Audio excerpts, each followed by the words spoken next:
శ్రీ గురుభ్యో నమః.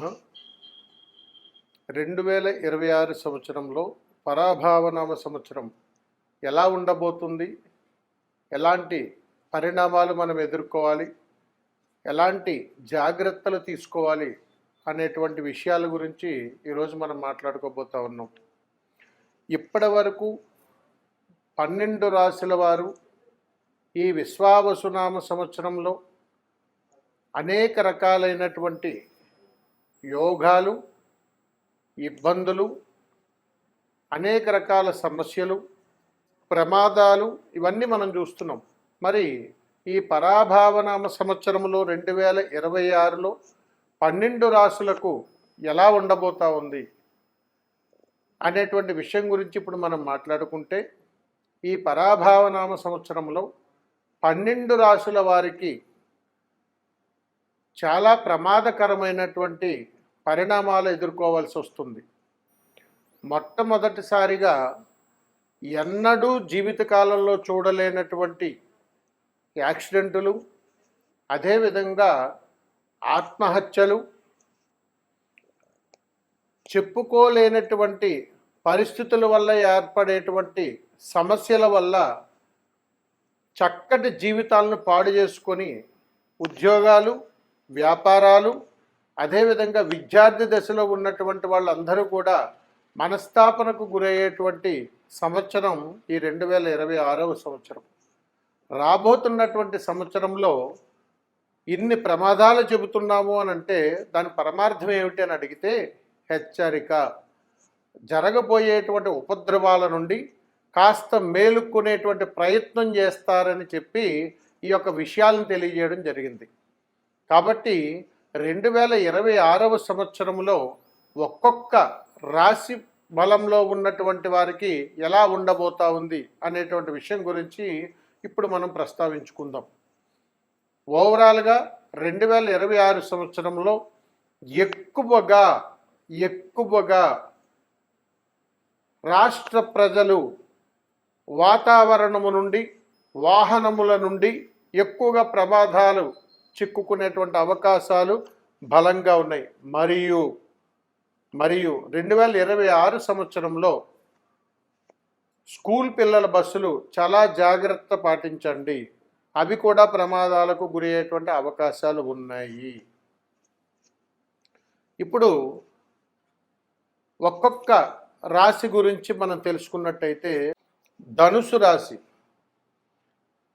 ధనుసు రాశి వారికి ఈ 2025 సంవత్సరంలో కాస్త వాహనాల నుంచి ప్రమాదాలు కొంచెం ఉన్నాయి.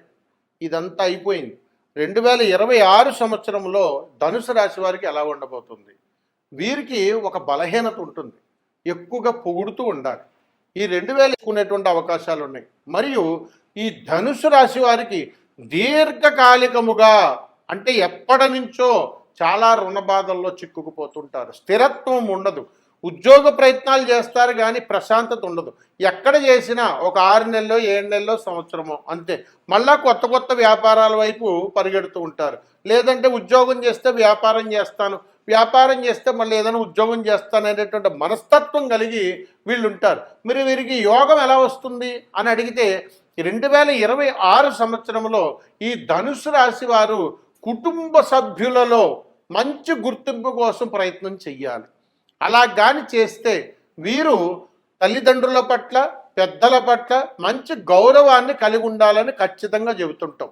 ఎందుకనంటే ఈ ధనుసు రాశి వారు ఎవరిని లెక్క చేయనటువంటి మనస్తత్వంతో ఉంటారు.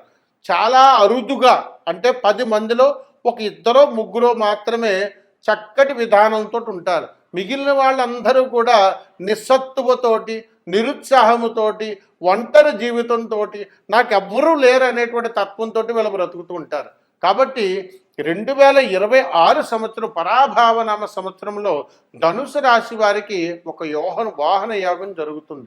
అందుకని వీళ్ళు ఖచ్చితంగా వీరు వాహన ప్రయత్నం కానీ చేస్తే అది అనుకూలంగా మారిపోతుంది.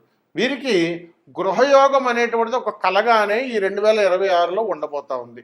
అందుకని ఇలాంటి చక్కటి సమస్యల నుండి బయటపడేటువంటి పరిష్కార మార్గాలు కూడా ఇందులోనే ఉంటాయి.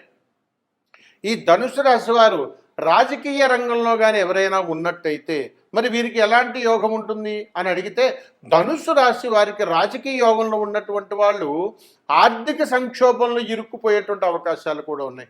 మరి ఏదైనా మంచి జరుగుతుందా వీరికి కూడా అంటే ఖచ్చితంగా జరుగుతుంది.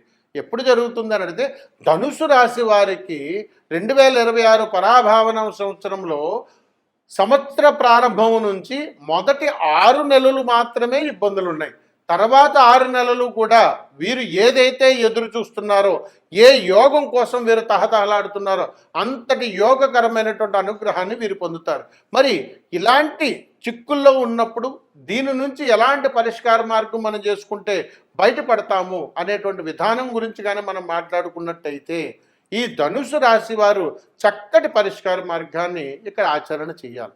ఎలా చేయాలి అని అడిగితే, ధనుసు రాశి వారు మీరు దగ్గరలో ఉన్నటువంటి ఏదైనా ఒక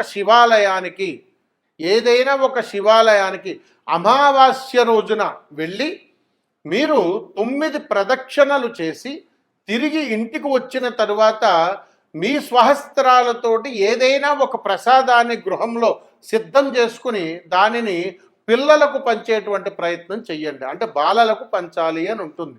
ఇలా కానీ చేస్తే, ఒకసారి చేస్తే చాలు, అలా కానీ చేస్తే ఈ ధనుసు రాశి వారికి మంచి యోగకరమైనటువంటి అనుగ్రహాన్ని ఆ భగవంతుడు ప్రసాదిస్తాడు. అందుకని అద్భుతమైనటువంటి యోగాన్ని మీరందరూ ఆస్వాదించి చక్కటి యోగాన్ని మీరు పొందాలని కోరుకుంటూ, సర్వే జన సుఖినో భవంతు. శుభం. నమస్కారం.